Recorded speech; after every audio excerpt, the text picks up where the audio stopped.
A big thank you to all of my patrons. You guys keep me going.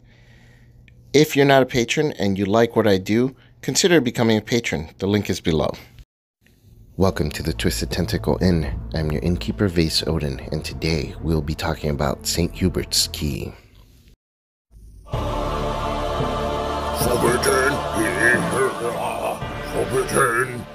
Forbidden! St. Hubert was the first bishop of Liege in Belgium. According to legend, he was visited by St. Peter, one of the 12 apostles of Jesus, on its consecration. St. Peter gave Hubert a golden key and told him that God had given him a holy power against evil spirits. Angels from heaven also appeared and presented him with a stole. Soon afterwards, Hubert is said to have miraculously cured a man who had been bitten by a rabid dog, and he became known as a protector against the deadly disease. After his death, people began to make pilgrimages to St. Hubert's shrine in the hope that he would protect them from rabies. Those who were unable to make the pilgrimage turned to the monks at St. Hubert's Abbey, who issued pieces of iron known as the Keys of St Hubert. These keys, which were more often shaped like a nail, cross, or crone, were often hung on the walls of houses for protection against the disease. The key was heated until they were red hot and then pressed in the area where a person had been bitten by a dog believed to have rabies. If performed soon after the bite had occurred, the heat had the potential to cauterize and sterilize the wound, eradicating the rabies virus.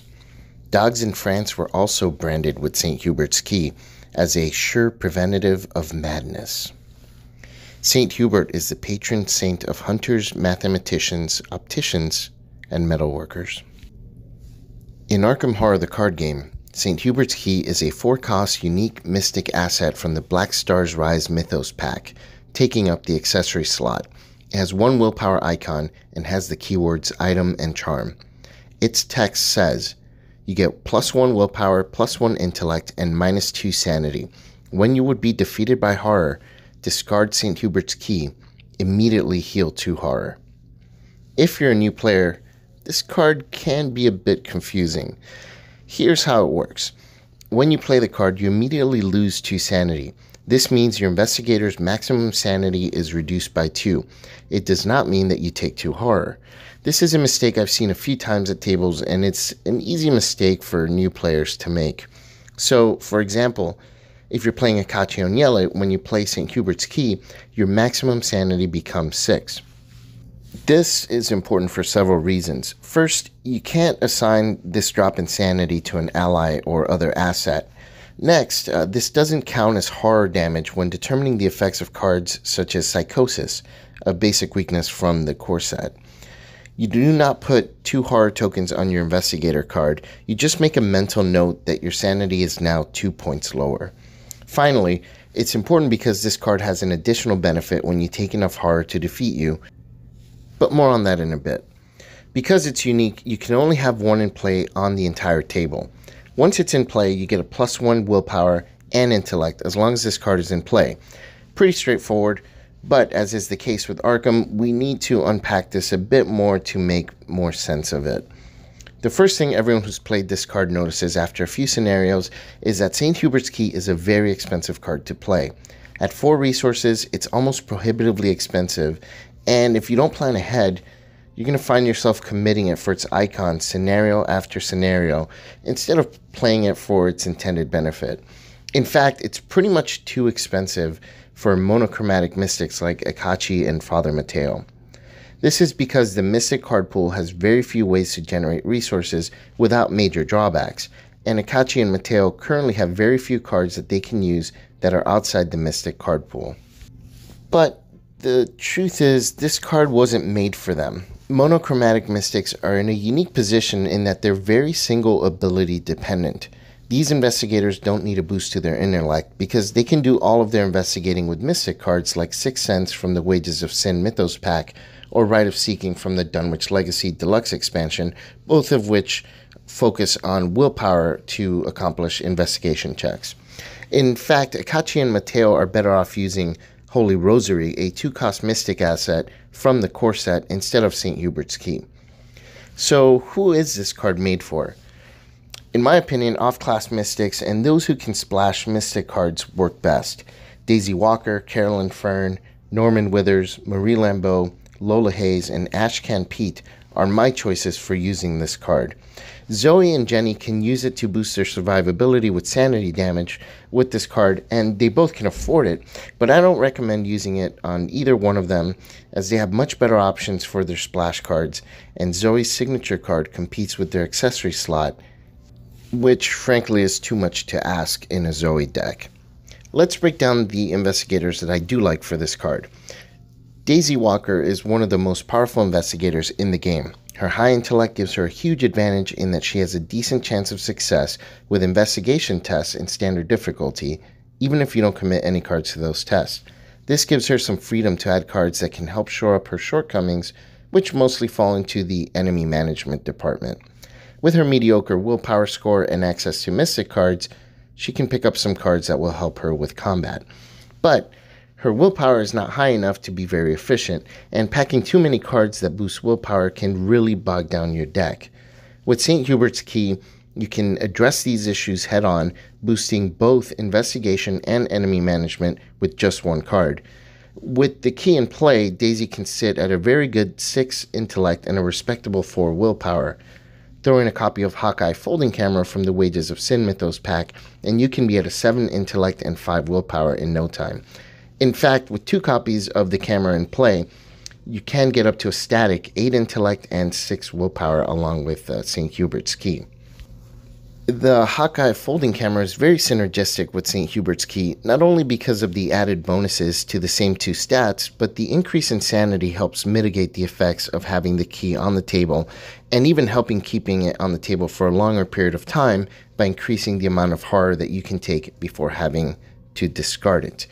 And not to mention, St. Hubert's Key can also help with Daisy's signature weakness, which ends up dealing some horror damage to her as well.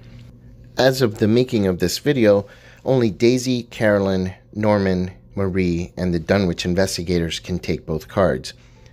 I may be incorrect, I may be missing someone, but let me know if I am missing one investigator. But really, it's only Daisy, Carolyn, Norman, and Marie who I think can make the best of these 2 cards together. Speaking of Carolyn, remember that additional benefit I briefly mentioned earlier? Well, the wording on St. Hubert's Key means that the card doesn't take up one of Carolyn's coveted 15 card slots for Seeker and Mystic cards. Based on a ruling from Fantasy Flight Games, Carolyn's deck building states that she can pack cards that heal horror from level 0 to 5 and have up to 15 cards from the Mystic and Seeker card pool. This means that cards that heal horror, like St. Hubert's Key, don't take up one of those 15 slots. This is also a perfect opportunity to explain how the additional features of this card work. Let's say you're playing Carolyn Fern. You start with 9 sanity and have taken 3 horror so far in the game. You decide to play St. Hubert's Key. Your maximum sanity now becomes 7 because of the key's mechanics. With the 3 horror that you currently have, it means you now have 4 sanity left before you go insane. As you play, you're hit by the encounter deck a couple more times, taking 2 horror the first time, putting you at 2 remaining sanity, and 3 horror the second time. This is more than your remaining sanity, which would defeat you. But St. Hubert's Key would now activate. This means that you now heal 2 horror, and because the key is no longer in play, your -2 to sanity goes away. So you now have 9 maximum sanity again, and 6 horror on you, which means you have 3 horror left. So to summarize how this works, when you take enough horror to defeat you, you place the horror on your investigator card. Then you heal 2 horror from that total amount. You then check your investigator's sanity value against the horror that you have remaining. If it's still enough to defeat you, you still go insane. If not, you survive, but you do lose the key. Carolyn, like Daisy, can focus on investigation and use the key's boost to shore up her shortcomings with her mediocre willpower of 3. She can also use the Hawkeye Folding Camera to boost those stats even further. And despite having lower base intellect than Daisy, Carolyn can synergize with St. Hubert's Key in a way that Daisy can't.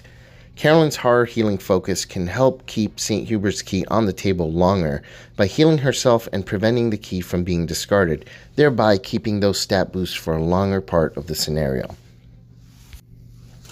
Norman Withers uses high-level mystic cards, and a boost to willpower is a definite welcome. Plus, a seeker with a good intellect, it's ideal to use intellect for investigating, and getting a boost there is also very welcome.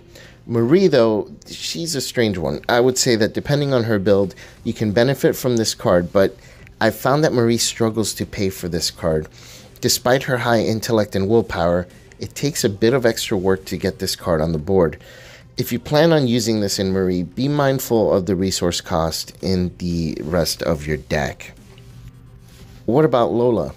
Lola is challenging to play and build a deck with, but one thing most people who have had success with Lola agree with is that static boosts to her ability scores are a great way to build a consistent Lola deck. St. Hubert's Key boosts 2 ability scores, and you don't need to switch roles in order to benefit from that passive boost.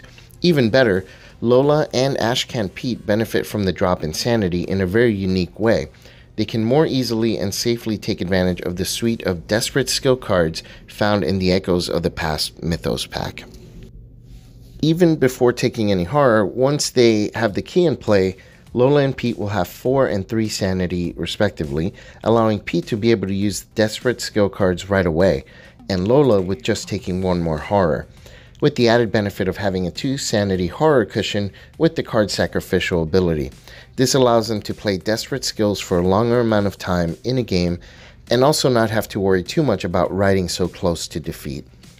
St. Hubert's Key is an interesting card, and I would consider it for certain decks, but in most Mystic decks, I think Holy Rosary is a better fit.